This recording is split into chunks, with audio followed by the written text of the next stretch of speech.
대해서 배우고 있습니다. 지난 시간에는 주기도문을 살펴보면서 기도에 대해서 가르쳐 주신 부분을 우리가 살펴보았습니다.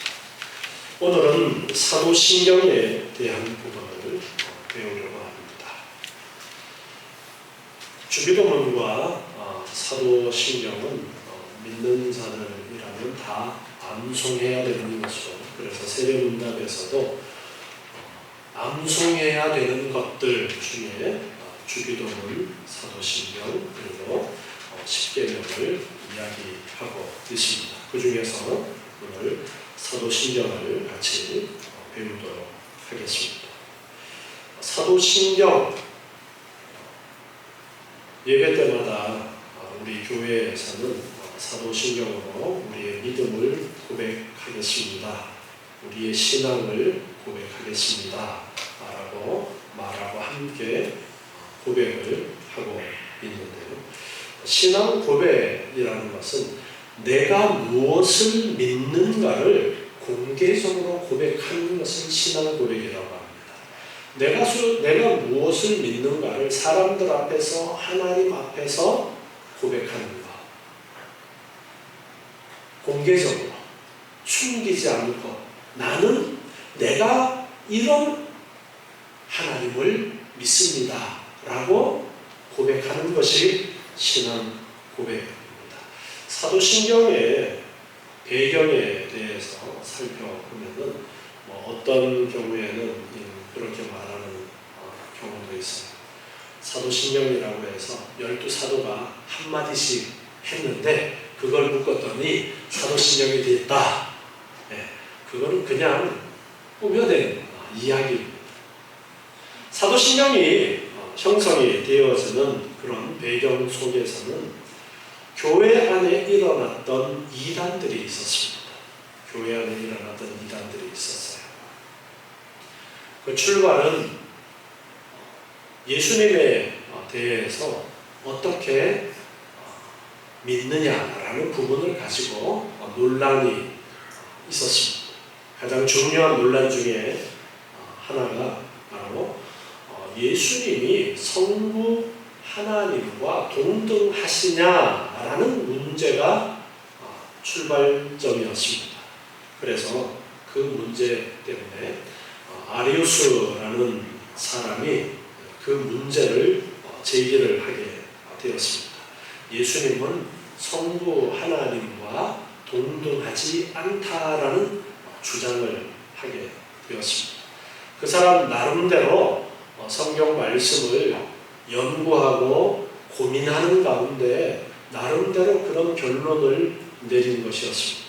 그 사람의 의도가 나빴다라는 것은 아니지만 어찌되었든 그가 내린 결론은 성경 전체의 내용과 일치되지 않는 한 부분만을 본 그러한 내용이었습니다. 그래서 교회는 이제 종교회의를 소집하게 되었습니다. 325년에 니케아라는 곳에서 종교회의를 하게 되었습니다. 이 문제를 어떻게 결론을 맺어야 될 것인가.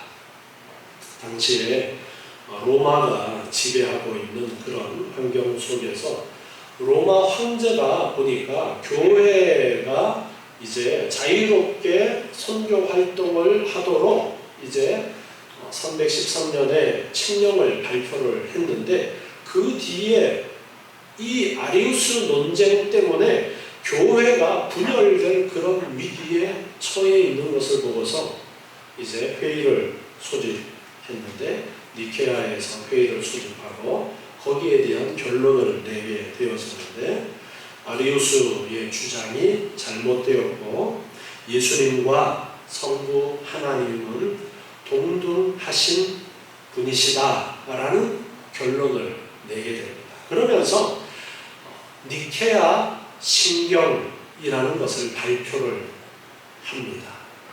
그 내용이 이제 사도신경의 내용 중에서 특별히 이제 예수님에 대한 부분에 있어서 하나님과 동등하신 분이시다라는 부분을 강조하고, 그리고 아리우스가 주장했던 예수님과 성부 하나님과는 동일하지 않다라는 주장이 잘못되었다라는 부분을 언급하는 니케아 신경을 발표를 하게 되었습니다. 그런데도 이 아리우스의 주장은 그 이후에도 사그라들지 않고 계속 논쟁거리가 되었습니다. 그러다가 이제는 이 아리우스의 주장을 따르는 세력이 많이 커진 부분이 있었습니다.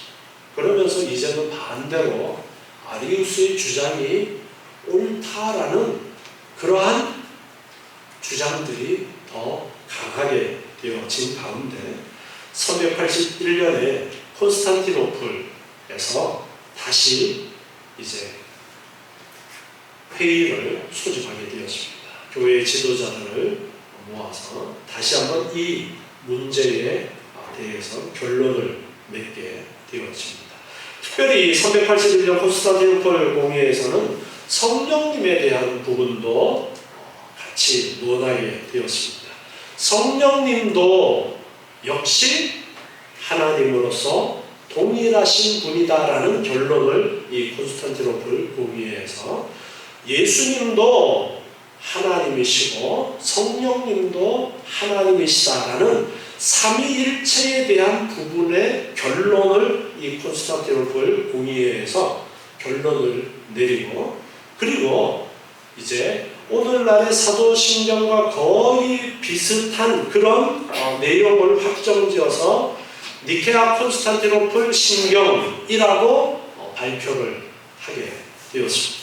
그래서 이렇게 이단이 일어났고 그 이단에 대해서 올바른 것이 무엇인가를 교회가 모여서 머리를 맞대고 기도하면서 회의를 통해서 연구하고 결론을 내고, 그 결론을 정리하고 나서 우리는 이런 하나님을 믿는다. 그리고 이런 고백을 하는 자는 이단이다. 니케아 신경에서는 그렇게까지 언급이 있었고요. 그리고 이제 니케아 콘스탄티노플 신경에서는 오늘날의 사도신경과 거의 비슷한 내용으로서 우리가 믿는 하나님은 이런 하나님을 믿는다라는 고백을 하게 되어지고, 그리고 조금씩 이제 문구를 손보면서 교회 안에서 지금의 사도신경이 굳어지게 되었던 것입니다. 그래서 이 사도신경은 이단이 일어나면서 거기에 대해서 우리가 믿는 하나님에 대해서 다시 한번 고민하고 정리하는 과정을 통해서 더 분명하게 성경을 근거로 해서 정리해 놓은 것이 사도신경이라는 것입니다. 자, 사도신경이 성경에 있어요, 없어요? 네? 네. 성경 몇 장, 몇 절에 있어요? 우리 성경에는 이 껍데기에 분명히 있는데, 그런데 성경 66권 안에 사도신경은 없어요. 자, 주기도문은 있어요, 없어요? 있잖아요, 그렇죠? 그러니까 사도신경은 외울 필요가, 우리가 고백할 필요가 없다. 그렇게 주장하는 교회들도 있습니다. 일부 교단에서는 그렇게 주장하는 그런 교회들도 있어요. 그리고 역사적으로는 이것이 가톨릭 교회에서 계속해서 손을 봐왔기 때문에 종교개혁이 일어나고 나서 개혁교회는 이 사도신경을 할 필요가 없다, 그렇게 주장하는 사람들도 있었습니다. 근데 중요한 것은 그 내용이 성경의 내용과 일치하느냐가 중요한 것입니다. 그래서 성경의 내용과 일치하기 때문에 오늘날까지 우리 교회에서는, 장로교회에서는 이 사도신경을 우리의 믿음으로 신앙 고백하는 것으로, 예배 때에 신앙 고백하는 것으로 그렇게 정하고, 오늘날까지 우리 교회에서도 이 사도신경으로 나는 이런 하나님을 믿습니다 라는 그러한 고백을 하는 것입니다. 요한복음 17장 3절 말씀을 보면요, 요한복음 17장 3절에 영생은 곧 유일하신 참 하나님과 그의 보내신 자 예수 그리스도를 아는 것입니다. 이렇게 말씀하면서 영생은 하나님에 대한 올바른 지식이 있어야 된다라는 것을 말씀하고 있어요. 하나님에 대해서 올바로 알아야 돼요. 내가 그냥 교회만 나오고 예배드리고 헌금하고 열심히 그냥 봉사생활하고 그러면 내가 구원받는 것이 아니라, 우리가 영생을 얻는 길은 하나님에 대하여 올바로 아는 것이 가장 근본적인 것이다라는 것을 강조하고 있습니다. 그래서 우리가 하나님에 대해서 올바로 알아야 되는데, 하나님에 대해서 가장 잘 정리해서 기본적으로 가르쳐주고 있는 것이 바로 사도신경인 것입니다. 사도신경에서 잘 요약해서 우리에게 가르쳐주고 있기 때문에 우리는 사도신경을 외우고, 그리고 거기에 내용 하나하나가 무슨 의미인가에 대해서 올바로 알아야 됩니다. 요한복음 20장 31절 말씀 또한 보시면, 요한복음 20장 31절에 오직 이것을 기록함은, 이제 요한복음을 기록한 그 내용을 이야기하면서, 너희로 예수께서 하나님의 아들 그리스도이심을 믿게 하려 함이요, 또 너희로 믿고 그 이름을 힘입어 생명을 얻게 하려 함이니라. 아멘. 예수님이 하나님의 아들이시고 그리스도라는 것을 믿도록 하기 위해서 요한복음을 기록했고, 그렇게 믿음으로 생명을 얻도록 하기 위해서, 즉 영생을 얻도록 하기 위해서 요한복음을 기록했다라는 것을 말씀하고 있습니다. 그래서 복음서를 통해서 예수님에 대해서 잘 가르쳐 주어서 예수님이 바로 하나님의 아들 되심과 그리스도라는 그 사실을 올바로 알고, 그리고 믿어서 영생을 얻도록 하기 위해서 기록했다라는 것입니다. 오늘 읽은 히브리서 11장 1절에 보면, 믿음은 바라는 것들의 실상이고 보지 못하는 것들의 증거라고 말씀하면서, 선진들이, 믿음의 선배들이, 믿음의 조상들이 이로써 증거를 얻었다, 그렇게 말씀합니다. 믿음은 바라는 것의 실체다. 소망하는 것, 바라는 것, 희망하는 것이 실체로 드러나는 것이 믿음을 통해서 드러나는 것이고, 보지 못하는 것들에 대한 증거가 믿음이 있으면 증거가 되어진다 라고 그렇게 말씀하고 있는 것입니다. 사도신경의 내용들을 보면 크게 성부, 성자, 성령 하나님에 대해서, 그리고 교회에 대한 언급으로 그렇게 되어 있는 것을 볼 수가 있습니다. 성부, 성자, 성령 하나님. 앞에서 이제 니케아 회의와 콘스탄티노플 회의에 대해서 이야기를 했었는데요. 그 회의를 통해서 결론 지어진 것은 삼위일체 하나님에 대한 결론을 내게 됩니다.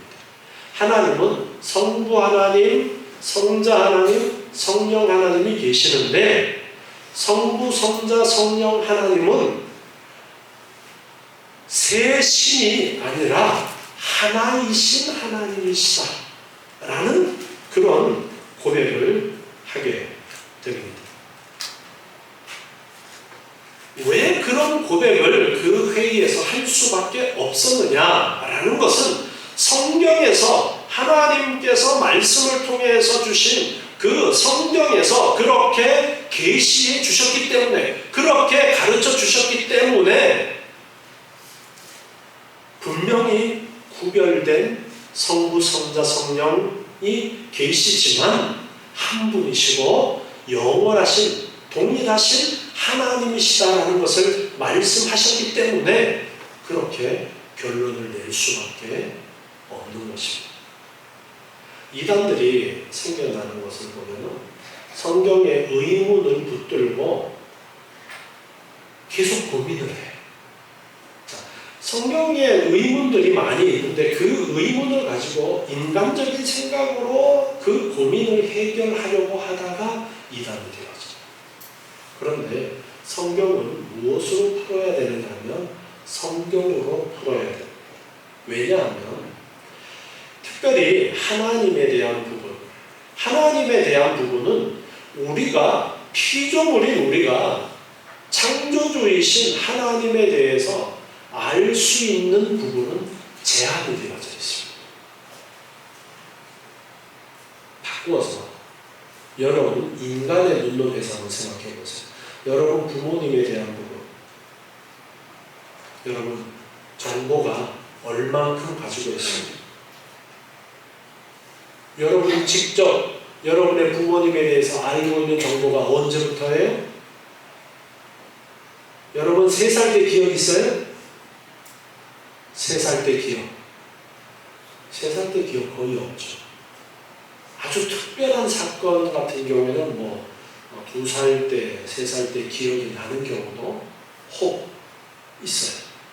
저도 한 가지 기억나는 게 있는데 엄마들이 옆에가지고 기도원 같은 기억이 기억 속에 한 자락에 있는데 엄마들이 옆에 있으니까 한 2-3살 정도겠죠. 그렇죠? 근데 그거 한 자락밖에 없어요. 기억이 없는 게 일반적입니다. 그러면 적어도 5살 이상 된 기억이 있는 거예요. 부모님에 대한 기억은 그때부터 있고. 그 전에 부모님에 대해서는 잘 몰라요. 그러니까 어린 자녀들을 진짜 엄마 아빠가 맞는지에 대한 것도 사실은 알 길이 없는 거예요. 하나님에 대해서도 하나님이 우리에게 가르쳐 주신 그것 이상으로 알 수가 없습니다. 그렇기 때문에 성경을 통해서 계시의 말씀인 성경을 통해서 그 의문을 해결을 해야 되는데 인간적인 고민을 하다가 보면은 그 해결점은 엉뚱한 방향으로 가는 거예요. 그래서 성경에서 그렇게 말씀하셨기 때문에 우리는 이렇게 결론 내릴 수밖에 없다. 그것이 삼위일체입니다. 신명기 6장 4절에 보면은요. 신명기 6장 4절에 이스라엘아 들으라 우리 하나님 여호와는 오직 하나인 여호와시. 하나님은 하나라고 말씀하고 있습니다.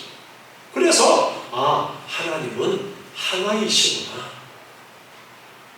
하나라는 이 단어를 보면서 자꾸 인간의 눈높이에서 한 몸 그런 식으로 이해를 가져가 버리면 안 돼요. 그냥 하나예요. 하나. 이 하나라는 단어는 부부가 하나가 된다라는 그 하나와 같은 단어를 사용하고 있어요. 부부가 둘이 합하여 하나가 되어진다 할 때, 한 몸이 된다 그럴 때 몸이 한 개예요? 부부가 되고 나면은 그냥 샴쌍둥이처럼 붙어 있는 거예요? 아니잖아요. 분명히 둘인데 하나라고 그렇게 말씀하시는 것이죠. 하나님에 대해서도 하나이시다 말씀합니다. 그런데 마태복음 3장 16절부터 말씀에 보면은 마태복음 3장 16절 예수님께서 세례 받으신 이 광경을 보면요. 예수께서 이제 세례 요한에게 물로 세례를 받으시는데 세례를 받으시고 곧 물에서 올라오실 새 그때는 침례를 행했으니까 물속에 잠겼다가 올라오실 때에 하늘이 열리고 하나님의 성령이 비둘기같이 내려 자기 위에 임하심을 보더니 비둘기와 같이 임하신 것이 무엇이라고요? 성령. 그런데 하늘로서 소리가 있어 말씀하시는데 이는 내 사랑하는 아들이요 내 기뻐하는 자라. 누가 말씀하신 거예요? 성부 하나님이. 아버지 하나님이 말씀하시고 성자 하나님은 지금 세례를 받고 물에서 올라오시는 중이고 성령 하나님은 비둘기와 같이 그 위에 임하시고 분명히 성부와 성자와 성령 하나님이 따로 계시는 거예요. 그런데 하나님은 또한 하나이시다라고 말씀하시는 거예요. 그렇기 때문에 이 성경을 근거로 해서 우리는 분명히 성부, 성자, 성령 하나님이 계시지만 하나이시다라고 결론을 내려야만 하는 것입니다. 그래서 삼위일체라는 결론을 내리는 것입니다. 그래서 성부, 성자, 성령 하나님은 하나이시다라는 그 부분을 고백을 하게 되었습니다. 사도신경의 내용을 이제 한번 살펴봅시다. 전능하사 천지를 만드신 하나님 아버지를 내가 믿습니다. 전능하사 천지를 만드신 하나님 아버지, 성부 하나님에 대한 고백이 있고요. 그리고 그 다음에는 이제 성자 하나님에 대한 고백이 있습니다. 그 외아들 우리 주 예수 그리스도를 믿사오니 이는 성령으로 잉태하사 동정녀 마리아에게 나시고 본디오 빌라도에게 고난을 받으사 십자가에 못 박혀 죽으시고 장사한 지 사흘 만에 죽은 자 가운데서 다시 살아나시며 하늘에 오르사 전능하신 하나님 우편에 앉아 계시다가 그곳으로부터 산자와 죽은 자를 심판하러 오십니다. 자, 예수님에 대한 부분이 제일 길어요. 왜 그랬을까요? 예수님에 대해서 엉뚱한 소리 하는 사람들이 많았기 때문에. 그래서 예수님에 대해서 엉뚱한 소리 하는 사람들을 염두에 두고서 우리는 예수님에 대해서 이렇게 믿는다라는 그러한 고백을 하게 됩니다. 그리고 성령을 믿습니다. 성령을 부정하는 그런 일들이 있었기 때문에 또한 성령을 믿습니다. 거룩한 공회, 거룩한 공교회를 이야기하는데요. 그리고 성도가 서로 교통하는 것, 죄를 사하여 주신 것과 몸이 다시 사는 것과 영원히 사는 것을 믿사옵나이다. 아멘. 이렇게 고백하면서 크게 성부, 성자, 성령 그리고 교회에 대한 고백이라고 그렇게 말할 수가 있습니다. 첫 번째 우리 하나님 아버지에 대한 고백을 보면 전능하사 천지를 만드신 하나님 아버지를 내가 믿습니다 라고 고백합니다. 전능하신 아버지 하나님, 천지의 창조주, 천지를 만드신 분. 여기 창조에 대해서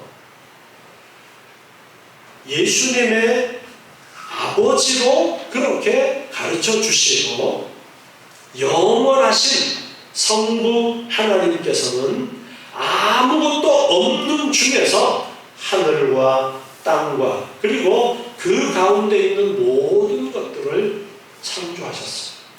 여기에는 눈에 보이는 것, 눈에 보이지 않는 영계에 속하기까지 천사들까지도 모든 우주 만물들뿐 아니라 천사들까지도 하나님께서 창조하셨다라는 것이 포함이 되어집니다. 여러분 이걸 믿으십니까?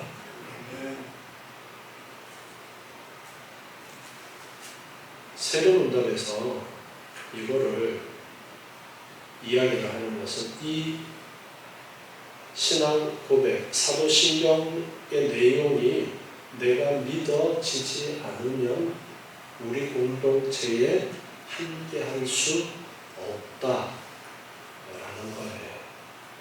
우리가 지금 같이 모여서 예배할 때에 사도신경으로 신앙 고백을 한다는 것은 그냥 예배의 한 순서로서 외우는 것이 아니에요. 그 의미 하나하나를 생각하면서 나는 이런 하나님을 믿습니다 라는 고백인 거예요. 그래서 오늘 이 자리에 함께 모여서 예배하면서 나는 이런 하나님을 믿고 이런 하나님 앞에 지금 함께 예배합니다라는 의미가 거기에 담겨 있는 거예요. 그냥 무작정 예배 순서 중에 하나로서 외우는 것이 아니에요. 그래서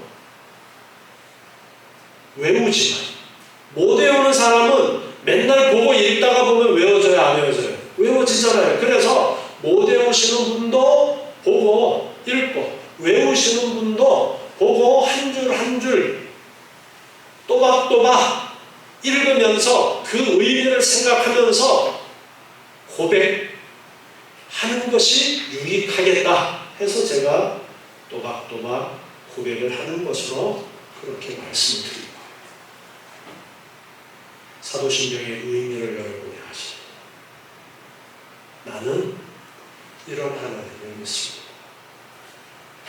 제가 여러 번 강조했지만 성경 가장 첫 번째에 창세기 1장 1절에서 말씀하고 있습니다. 태초에 하나님이 천지를 창조하셨다. 하나님께서 이 세상을 만드셨다.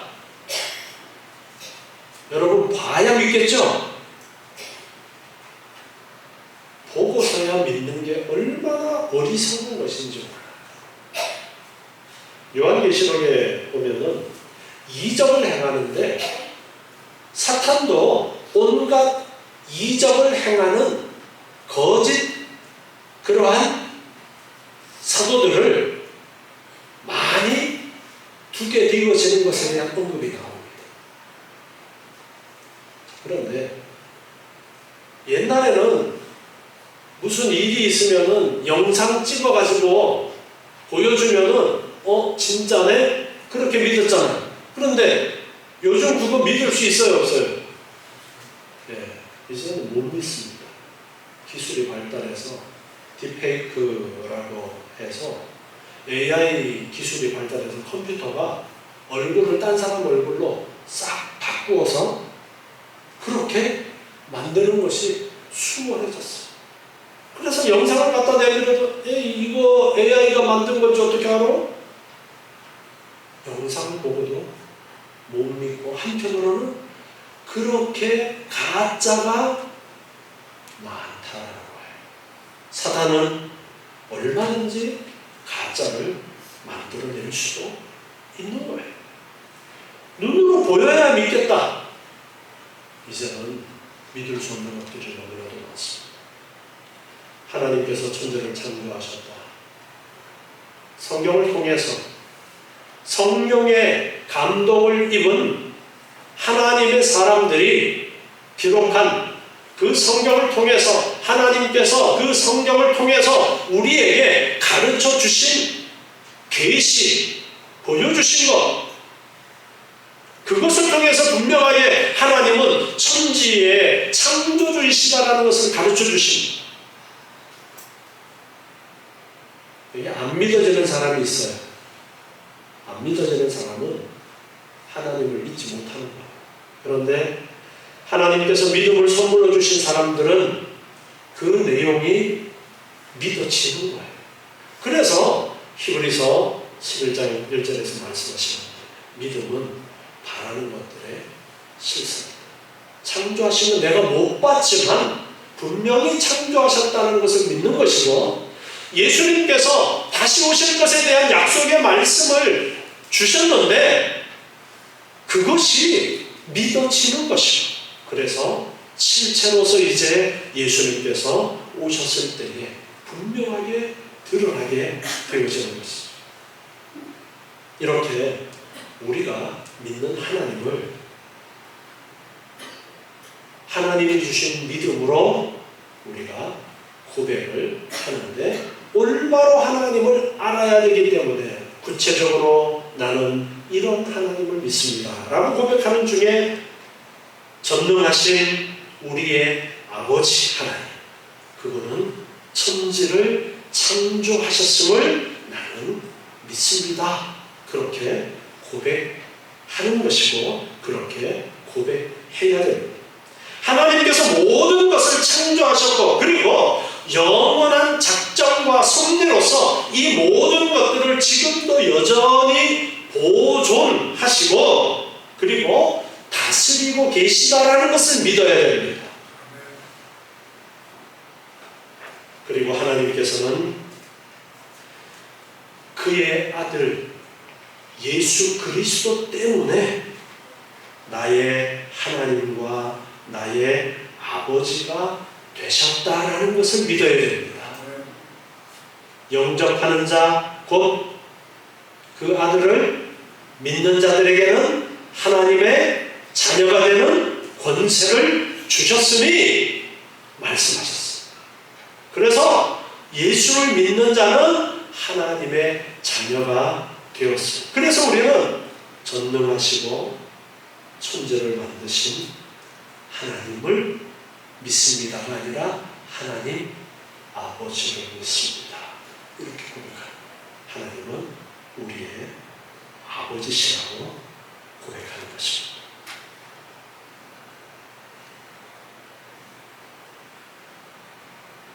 그 하나님을, 그 아버지 하나님을 전적으로 신뢰하기 때문에 그 아버지 하나님께서는 나의 몸과 영혼에 필요한 모든 것들을 채워주신다. 맞습니까? 그걸 믿으셔야 돼요.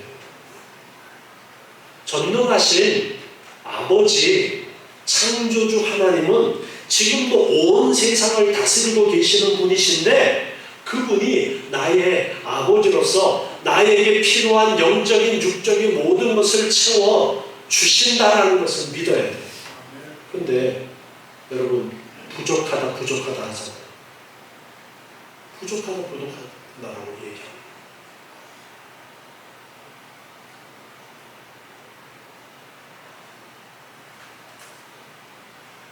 이 세상 살아있는 동안에는 사탄이 끊임없이 우리를 넘어뜨리려고 미혹하는 일들이 있다라고 했습니다. 그래서 이 땅의 교회를 전투하는 교회다 그렇게 표현한다라고 했습니다. 우리가 지금 분명 예수를 믿고 하나님의 자녀라는 확신을 가지고 있지만 그럼에도 불구하고 사탄은 끊임없이 우리가 하나님을 거역하고 범죄하는 길로 우리를 이끌어 가기도 하고 그리고 우리에게 온갖 어려움을 환난과 핍박을 주는 일들이 있어요. 그렇지만 그 어떠한 악도 사탄의 어떠한 계략도 우리를 핍박하거나 우리의 필요를 빼앗아가는 그 어떤 일들이 있다 할지라도 하나님께서는 합력해서 선을 이루게 하신다는 것을 우리는 확신해야 됩니다. 사도신경의 이 첫 부분을 우리는 고백하면서 그런 내용들을 염두에 두고 고백할 수 있습니다.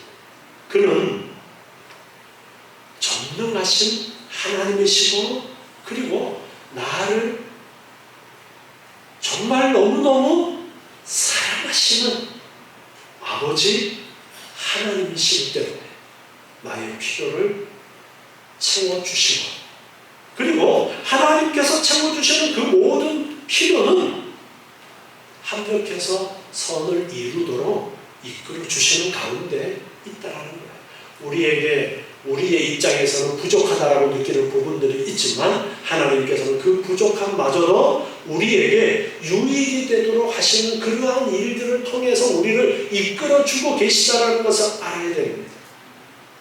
자, 우리가 부족해요. 부족한 것이 있어요. 그럼 뭐 해야 돼요?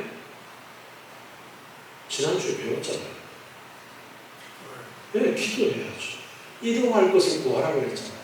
부족한 것이 있으면 기도해야죠. 하나님 주십시오.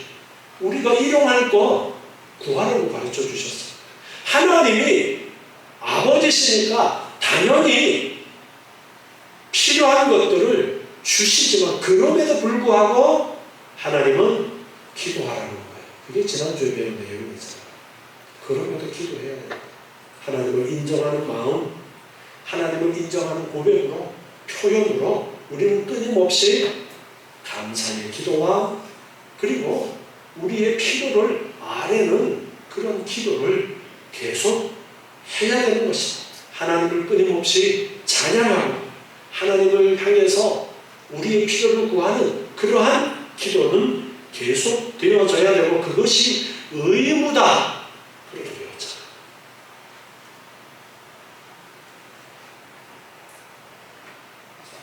하나님께서 영원한 작정과 섭리로서 지금도 모든 것들을 주장하고 계시는데요.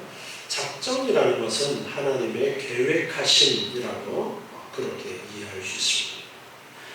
그러면 섭리라는 것이 무엇이냐? 섭리라는 것은 언제 어디나 미치는 하나님의 능력이라고 그렇게 이해하시면 되겠습니다. 하늘과 땅과 모든 피조물을 여전히 보존하고 다스리는 것, 그것이 섭리다. 즉 하나님의 손길이 섭리다. 그렇게 보시면 돼요. 그러니까 하나님의 손길이 미치지 않는 곳이 있어요? 없어요? 없어요. 모든 곳에 하나님의 손길이 미치고 있습니다. 사탄이 우리를 미혹하고 우리를 위협하고 우리를 죽음으로 몰아가는 그 순간에도 거기에도 하나님의 손길이 있는 거예요? 없는 거예요? 예. 거기에도 하나님의 손길이 있습니다. 그런데 하나님께서는 그렇게 죽도록 내버려 두시는 경우도 있습니다. 그럼 안 되는 거예요? 아니요. 그런 죽음마저도 하나님께서는 합력해서 선을 이루도록 우리를 섭리하고 계십니다. 하나님의 손길. 우리에게 힘들고 어려운 일들이 닥칩니다. 그러한 일들도 하나님께서는 하나님의 손길 안에 두시고 그런 일들을 통해서 더욱더 우리를 견고함으로 이끄십니다. 욥기서를 보면은 그렇게 하나님이 섭리하시는 것을 우리는 보게 됩니다. 욥이 엄청난 고난을 당하게 되어졌는데 그가 당했던 그 엄청난 고난이 왜냐라고 할 때에 그 모든 것이 하나님의 작정과 섭리 가운데 되어졌다라고 말할 수 있습니다. 합력해서 선을 이루도록 하셨다라고 고백할 수 있는 것입니다. 우리가 욥 같은 고난을 당하면 참 견디기 어려울 겁니다. 그런 고난은 없었으면 좋겠죠. 여러분 지금 여러분 한 사람 한 사람에게 하나님께서 섭리하시는 하나님의 손길로 살피시는 가운데에도 육체적인 필요의 결핍에 의해서 심히 물질적인 어려움을 당하는 그런 경우도 있고 건강의 연약함을 통해서 건강의 어려움 때문에 심히 힘들어하는 그런 경우도 있고 혹은 사람들과의 관계의 어려움 때문에 심히 어려운 그런 상황 가운데 있는 자들도 있고 여러 사정들을 통해서 어려운 사정들이 있어요. 그렇지만 그 모든 것을 창조주 하나님, 전능하신 하나님께서 지금 붙들고 계신 그 안에 있는 것이고 우리의 아버지이신 창조주 하나님은 신실하셔서 우리를 사랑하시고 합력해서 선을 이루도록 이끌어 주신다는 그 확신을 여러분 가지시기 바랍니다. 그래서 우리가 사도신경으로 신앙 고백할 때마다 이 하나님 사랑과 하나님의 은혜를 생각하세요.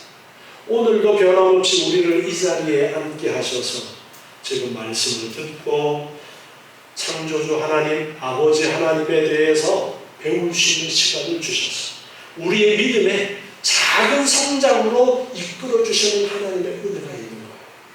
잘 모르지만 다시 한번 이렇게 사도신경을 배우면서 깊이 있게 하나님에 대해서 조금 더 알아가도록 우리를 이끄셔서 우리의 믿음이 더욱더 성장하고 확고해 주도록 인도해 주시고, 어떤 상황 속에서도 하나님을 바라보면서 감사할 수 있는 그런 믿음으로 우리를 인도하시는 것입니다. 그렇기 때문에 우리는 늘 감사해야 되고요, 끊임없이 나를 붙들고 계심을 확신하는 가운데 또다시 우리는 기도해야 되고, 또다시 우리는 하나님을 배워나가고, 또다시 기도하고 찬양하고, 이 반복되는 이 삶 속에서 하나님이 주시는 기쁨을 누리고 하나님이 주시는 은혜 가운데 만족을 느끼고 하나님의 사랑을 알고 감동하고 하나님을 찬양하고, 또 형제들과의 관계 속에서 함께 이 기쁨을 누리고, 이런 삶을 우리에게 허락해 주셨습니다. 이것이 바로 이 땅에서 우리가 경험하게 되는 하나님의 나라라는 것을 오늘 바로 우리가 깨달아야 하는 것입니다. 기도하겠습니다. 하나님 감사합니다. 오늘 사도신경을 배우면서 성부 하나님에 대한 내용을 배웠습니다. 하나님을 더욱더 아는 만큼 우리의 믿음이 더욱더 자라나게 하여 주시옵소서. 아버지 하나님께서 저희를 택하시고 성령 하나님을 통하여 이 시간에도 깨닫도록 이끌어 주시고 우리의 믿음을 더욱더 성장시켜 주심을 감사합니다.